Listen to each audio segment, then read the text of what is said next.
The NFL is filled with a lot of good guys. Many of them support their communities, look out for their fans, and donate to charities, but that's not what we're here to talk about today. You see, every tree is bound to have at least a few bad apples on it, and quite frankly, the NFL has had its fair share over the years. Professional American football features some of the most violent athletes on the planet, and when you consider how many hits these guys take to the head, a few are bound to end up with a couple of screws loose. Without further ado, let's take a look at the defensive edition of the NFL's all-jail team from 2000 to 2023. There's no better defensive captain than the two-time Super Bowl champion Ray Lewis. Most people will remember Ray Lewis for his achievements on the field because he really was a great linebacker. Despite this, most people forget that he almost blew up his career very early on. In 1999, Lewis was accused of punching a woman in a Baltimore nightclub. The following year, he was indicted for a double murder and aggravated assault after an altercation at an Atlanta nightclub. At the end of the day, all of these charges were dropped when Lewis pleaded guilty to obstruction of justice in relation to the murder case. Ultimately, none of the three men involved were found guilty, so the case itself is still a mystery. But mystery or not, the situation remains one of the worst that an NFL player has ever been involved in. Our second linebacker to make the list is no other than Nate Webster. Webster played for several teams throughout the early 2000s, but his career came to a screeching halt in 2009 when he was accused of unlawful sexual conduct with a minor. The girl in question was only 15 years old, while Webster was in his 30s, and to make matters worse, the girl was a daughter of one of the Bengals coaches, a team that he played for.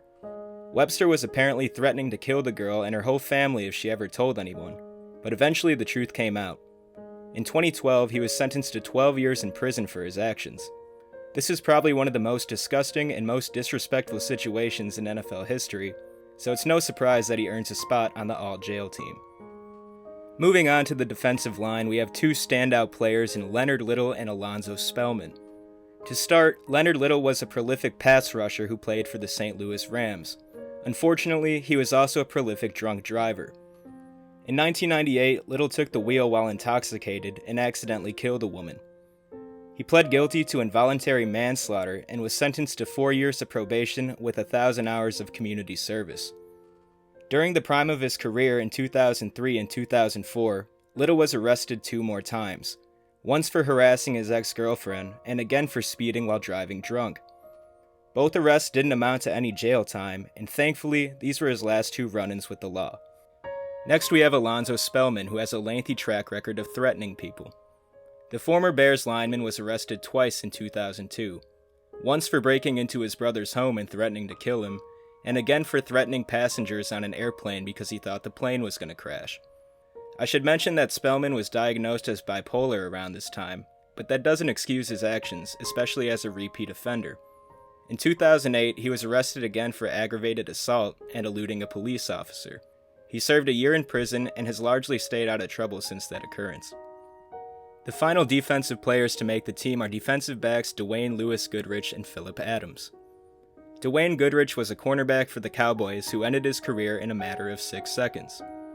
On January 14, 2003, Goodrich was enjoying a night of bar hopping and later decided that he would drive home drunk. While driving, Goodrich encountered an accident in front of him where a car was on fire and 2 men were helping to pull a trapped passenger to safety. Instead of slowing his pace, Goodrich swerved his way through the accident scene and ended up hitting and killing the 2 Good Samaritans.